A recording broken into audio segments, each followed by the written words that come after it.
बिस्मिल्लाहिर्रहमानिर्रहीम। एक्सरसाइज शुरू करने लगे हैं सल्लल्लाहु अलैहि वसल्लम। अच्छा जी, real world problems involving squares and square root. Square root का तो हम आपको समझा चुके हैं कि क्या चीज़ है, स्क्वायर का भी समझा चुके हैं। अब देखेंगे रियल वर्ल्ड में इनकी एप्लीकेशन क्या होती है। अच्छा, एक सवाल यहाँ पे मैंने नहीं देखा है लेकिन वो अक्सर आ जाता है कि कौन सा नंबर है जिससे इसको डिवाइड किया जाए या मल्टीप्लाई किया जाए तो ये एक परफेक्ट स्क्वायर बन जाएगा, ये एक परफेक्ट स्क्वायर बन जाएगा। तो वो सवाल किस तरह से होता है। लेट्स से कि हमें 32 बताया गया है, मैं एक छोटा सा नंबर ले लेता हूँ। तो क्या करने हैं, इसके फैक्टर बनाने हैं। फैक्टर में से जो नंबर पेयर से बाहर होगा बस वो आपने, अगर तो वो कहते हैं कि मल्टीप्लाई किससे करें तो वही नंबर उसके अंदर ऐड कर दें कि इससे मल्टीप्लाई करें, और अगर कहते हैं रिमूव क्या करें तो रिमूव भी वही नंबर होगा। बात आप समझ लें, जो नंबर भी पेयर से हट के है। ठीक है, फ़र्ज़ करें हम 32 भी नहीं लेते, मैं ले रहा हूँ 96। क्या ले रहा हूँ, 96। अब देखते हैं जी,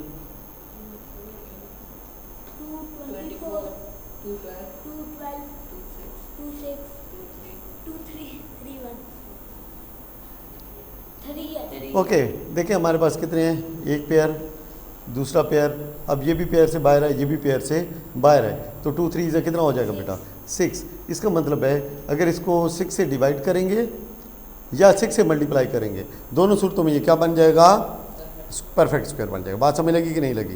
तो जो भी नंबर आपके पेयर से हट के होंगे, पेयर से बाहर होंगे, उस नंबर के साथ आपने डिवाइड भी कर देना है या मल्टीप्लाई, दोनों सूरतों में स्क्वायर बन जाएगा। लेट्स सी करके देखते हैं। 96 को डिवाइड करेंगे किसके साथ, 6 के साथ, आंसर क्या आता है 16। परफेक्ट स्क्वायर है कि नहीं है, ठीक है। और सेकेंडली मल्टीप्लाई करेंगे तब भी वही बात है, जब मल्टीप्लाई करेंगे तो एक 2 भी ऐड हो जाएगा और एक 3 भी ऐड हो जाएगा, क्योंकि हम 6 से मल्टीप्लाई कर रहे हैं।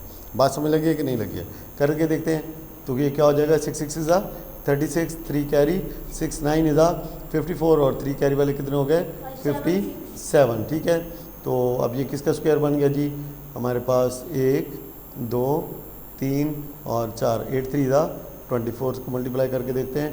24 4 इज़ 96, 9 कैरी 24 2 इज़ 48 और 9 कैरी वाला 57। पता चल गया, ये चीज़ क्लियर हो गई कि नहीं हो गई।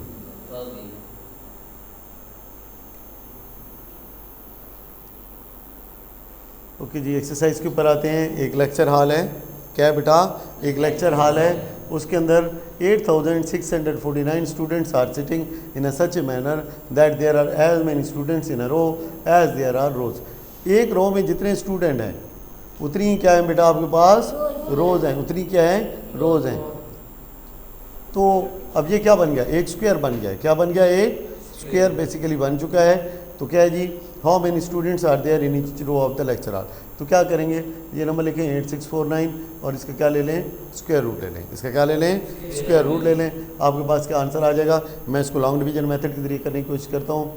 हमारे पास क्या आएगा, 9 वाला टेबल, 9 9 इज़ 81, पीछे कितने बच गया 5 4 9। तो अब 9 किसके एंड पे आता है, या तो 3 के या फिर 7 के। अब क्योंकि ये 9 है और 3 से अगर मल्टीप्लाई करें तो 27 होता है, तो नज़दीक भी नहीं आता। और ठीक है, 7 के साथ लेट्स से नहीं, लेट्स से 18 और 3 सही है। तो 3 3 इज़ 9 और 18 3 इज़ 54, 5 4 9। समझ लगी कितने हैं, 93।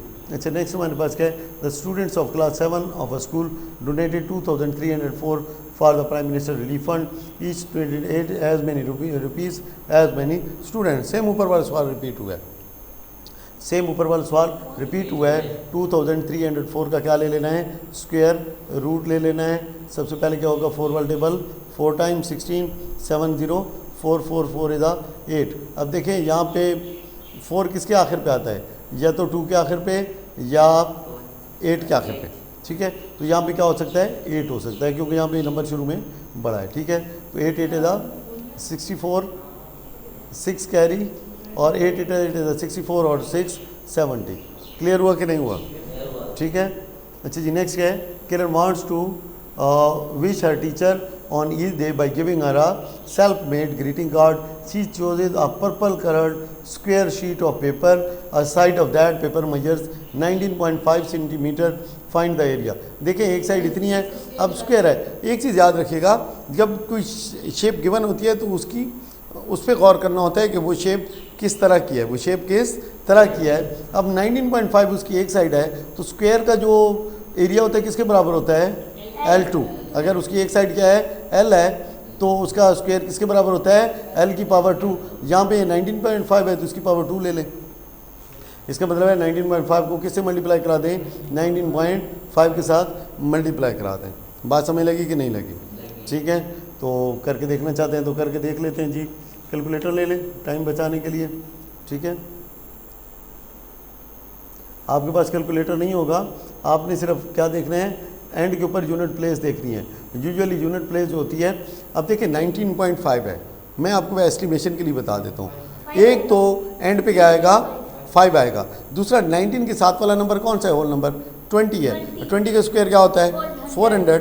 तो अब ये उससे थोड़ा सा ही कम है, तो इसका जो आंसर है वो कहीं राउंड अबाउट 395 के आसपास होगा, 395 के आसपास होगा। और देखिए 3 नहीं हाफ है ना, तो 390 380 टू 390 शायद इस तरह से यहाँ पे कहीं पे होगा। ठीक है, लेट्स सी देख लेते हैं,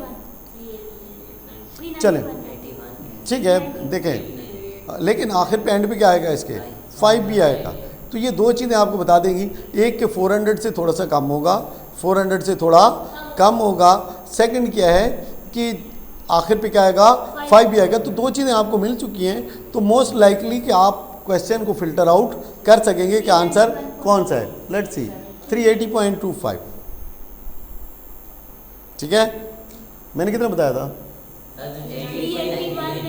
ठीक है 380 390। तो 380 मतलब है कि क्योंकि मैं आपके साथ भी बात कर रहा हूँ तो मैं दिमाग में कैलकुलेशन नहीं कर रहा हूँ, बात समझने।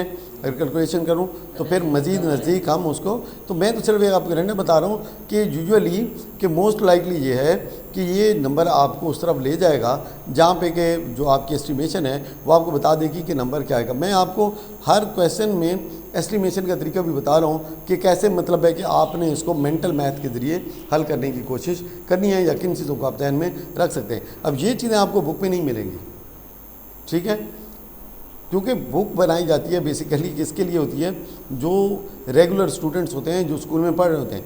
आप एक कम्पिटिटिव एग्ज़ाम में बैठने जा रहे हैं तो आपको जो पढ़ाया जा रहा है वो उस तरीके से पढ़ाया जा रहा है जो उसकी डिमांड है, जो उसकी डिमांड है। बात समझ रहे नहीं समझ रहे? ठीक है, नेक्स्ट क्वेश्चन को देखते हैं हम।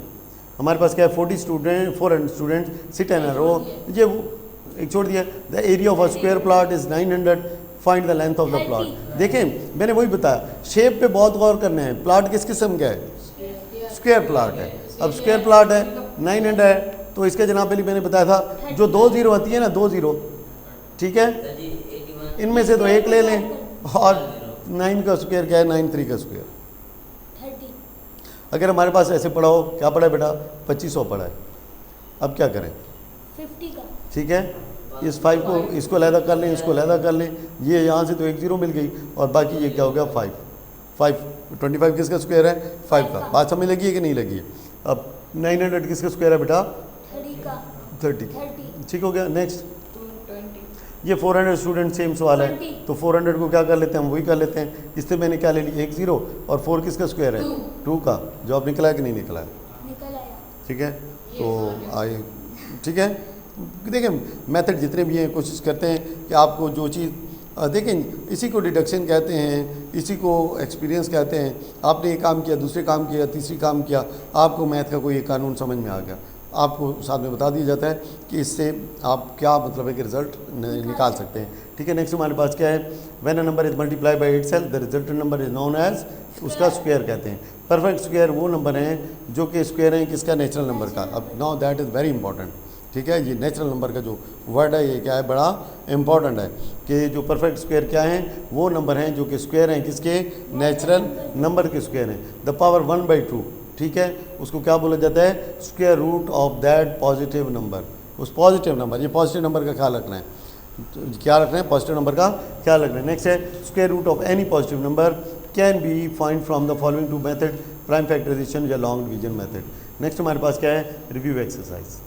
ओके जी, पहले हमारे पास क्या है, the ratio of 2 years to 6 months। तो मैंने कहा यूनिट सेम कर लेना है, या तो उसको मंथ बना लें या उसको क्या बना लें, ईयर बना लें। तो यहाँ पे मेरे पास मंथ मंथ बनाने आसान है, मंथ बनाने क्या है, आसान है। और वैसे भी अगर 6 मंथ को देखें तो 6 मंथ क्या होता है, हाफ ईयर होता है। क्या होता है, हाफ ईयर होता है। तो 2 रेशो क्या हो जाएगा, 0.5 हो जाएगा। 0.5 को 2 को 0.5 से डिवाइड करें, आंसर क्या आता है, 4:1। ठीक है, या इसको ऐसे करें, मंथ में कर लें, वो ज़्यादा आसान है। 24 महीने हो गए, उस साइड पे 6 महीने हो गए। बात समझ लगी कि नहीं लगी? ठीक है। नेक्स्ट है the comparison of 2 quantities with same kinds is known as what, इसको रेशो कहते हैं। ठीक है, the value of m in the given proportion. अब इसके अंदर m की वैल्यू क्या होती है, मीन और एक्सट्रीम को करेंगे। ठीक है, ठीक है, वेरी गुड, शाबाश, very good. The equality of 2 ratios is known as proportion. ठीक है, क्या कहते हैं उसको, प्रोपोर्शन कहते हैं। उसके बाद है in proportion product of mean and extreme are equal. ठीक है, उसके बाद है कास्ट प्राइस 450 है, सेलिंग प्राइस 550 है, प्रॉफिट कितना हो गया, क्या हो गया है ज़्यादा जल्दी नहीं करनी है। ठीक है, ये तो mark price is 780, selling price is 750, तो डिस्काउंट कितना होगा, 30 रुपीज़। ठीक है, ओके, लेट्स सी, देख लेते हैं कि कितनी परसेंटेज इसकी कितनी है। 30 ओवर व्हाट, 780। ठीक है, कट गया इसके साथ कट गया, और 26 3 78 ना, सीधा 26 13, और ये 50/13। ठीक है, 50/13, तो 13 4 52, तो 13 4 52 होता है, 13 3 39 होता है। तो ये 4 के बिल्कुल नज़दीक है, समथिंग लाइक 3.91। ठीक है, इसके करीब होगा। लेट्स सी, देख लेते हैं कि 50 को 13 से डिवाइड करें तो क्या आंसर आता है।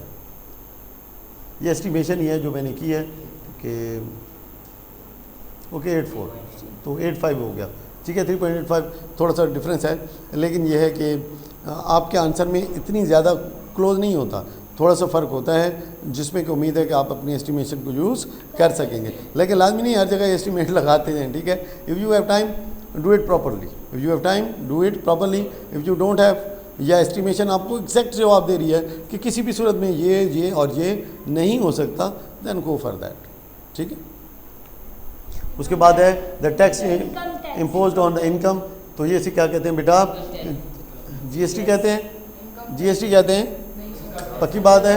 जीएसटी किस पे लगाते हैं, ये आपकी सर्विसेज के ऊपर लगता है, और जो गुड्स हैं जो बेचते हैं उनके ऊपर लगता है, प्रोडक्ट के ऊपर लगता है। इनकम के ऊपर क्या लगता है, इनकम टैक्स लगता है। और मकानात वगैरह के ऊपर क्या लगता है, प्रॉपर्टी टैक्स। वीएटी क्या होता है, ये सेल्स प्राइस के ऊपर होता है। किसके ऊपर होता है, सेल्स प्राइस के ऊपर चार्ज किया जाता है वीएटी। जीएसटी होता है, तो जीएसटी के ऊपर फिर वीएटी भी देना पड़ता है। अच्छा, नेक्स्ट क्या है जी, रेट ऑफ ज़कात कितना है। ठीक है, उसके बाद है पुशर नेचुरल रिसोर्सेज पे कितना है, 10%। Which of the following can not be at the one place of a perfect square number. तो कौन सा नहीं हो सकता, देखिए 1 के ऊपर 1 होता है, 2 वाले पे 4 होता है, 8 पे 4 होता है, 3 पे 9, 7 पे भी 9, 8 नहीं हो सकता। ठीक है, the number of zeros in the square of 40। तो 40 के स्क्वायर में कितनी जीरो होंगी, 40 का स्क्वायर ले लेना, क्या हो, सिंपल। ठीक है, 4 4 इज द 16, और 0 के साथ एक 0 ऐड हो जाएगी। How many natural numbers lie between 2 का स्क्वायर एंड 3 का स्क्वायर। तो 2 2 इज द 4, 3 3 इज द 9। तो बिटवीन लेने हैं। ठीक है, 4 और 9 के बीच में कितने हैं, 4 नंबर हैं, 5 6 7 और 8। नेक्स्ट है the one place in the square of 16 is, one place पे क्या होगा, 16 के स्क्वायर में उसका स्क्वायर ले रहे हैं, स्क्वायर रूट नहीं ले रहे हैं, याद रखें क्या ले रहे हैं, स्क्वायर ले रहे हैं। तो 16 को 16 से मल्टीप्लाई करें, दोनों साइडों पे 6 है, तो एंड पे क्या आएगा, 6 आएगा। Very good. Square shape garden, उसका सॉल्व, तो ये है 10 का स्क्वायर है। विच ऑफ द फॉलोइंग, ये हम पहले सारे कर चुके हैं ये चीज़ें, ये उसी पे रिपीटिशन है, इसमें कोई नई चीज़ आपके पास ऐड नहीं होगी। ठीक है, अच्छा जी, find the square of the following, इस ठीक है, ये जनाब लिए आपकी कंक्लूड हो जाती है रिव्यू एक्सरसाइज। कर लीजिएगा, अगर आपको इसके अंदर किसी का किस्म का इशू हो तो आप पूछ सकते हैं। ठीक है, थैंक यू वेरी मच, अस्सलाम वालेकुम।